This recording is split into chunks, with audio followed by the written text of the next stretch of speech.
மயிலாடுதுறையில் போராட்டத்தில் ஈடுபட்டிருந்த காங்கிரஸ் கட்சியினர் மீது திமுகவினர் தாக்குதல் நடத்தியிருக்கிறார்கள். இது தொடர்பான கூடுதல் விவரங்களோடு இணைகிறார் எமது செய்தியாளர் ராஜ்குமார். வணக்கம் ராஜ்குமார், உங்களிடம் இருக்கும் தகவல்கள் சொல்லுங்க.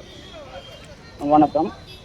மயிலாடுதுறை மாவட்டம் மயிலாடுதுறையில் கிட்டப்பாங்காடி முன்பு காங்கிரஸ் கட்சி சார்பில் தமிழக பொறுப்பு ஆளுநரை கண்டித்து இன்று கண்டன ஆர்ப்பாட்டம் நடைபெற்றது.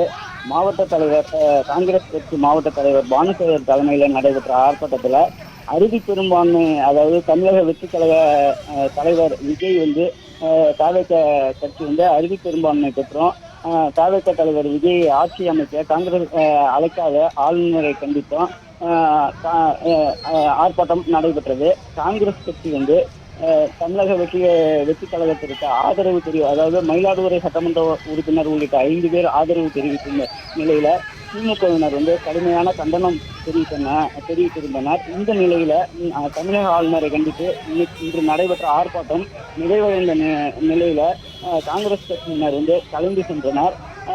கலைந்து சென்ற காங்கிரஸ் கட்சியினர் சாலையில் அந்த கிட்டப்பாங்காடி பகுதியில் சென்று கொண்டிருந்த போது அங்கு வந்த திமுக இளைஞரணி மாவட்ட அமைப்பாளர் மருது மற்றும் திமுகவினர் காங்கிரஸ் கட்சியோட நிர்வாகிகள் மீது திடீரென்று தாக்குதல் நடத்தினர். இதனால் காங்கிரஸ் கட்சியினர் சிதறி ஓடினர். காங்கிரஸ் கட்சியின் மாவட்ட தலைவர் பானுசேகர் மற்றும் பொறுப்பாளர் ராஜா, மணல்மேடு அன்பழகன் ஆகியோர் மீது தாக்குதல் நடத்தியதில் ராஜா கீழே விழுந்து காயமடைந்தார். தொடர்ந்து அங்கு வைக்கப்பட்டிருந்த காங்கிரஸ் கட்சி கொடிகளை பிடுங்கி நடு ரோட்டில் போட்டு காலால் மீட்டு திமுகவினர் ஆர்ப்பாட்டத்தில் ஈடுபட்டனர். இதனால் அங்கு பரபரப்பான சூழ்நிலை ஏற்பட்டது. இதுவரை இது தொடர்பான புகார் காங்கிரஸ் கட்சியினரால் தெரிவிக்கப்படவில்லை என்பது குறிப்பிடத்தக்கது.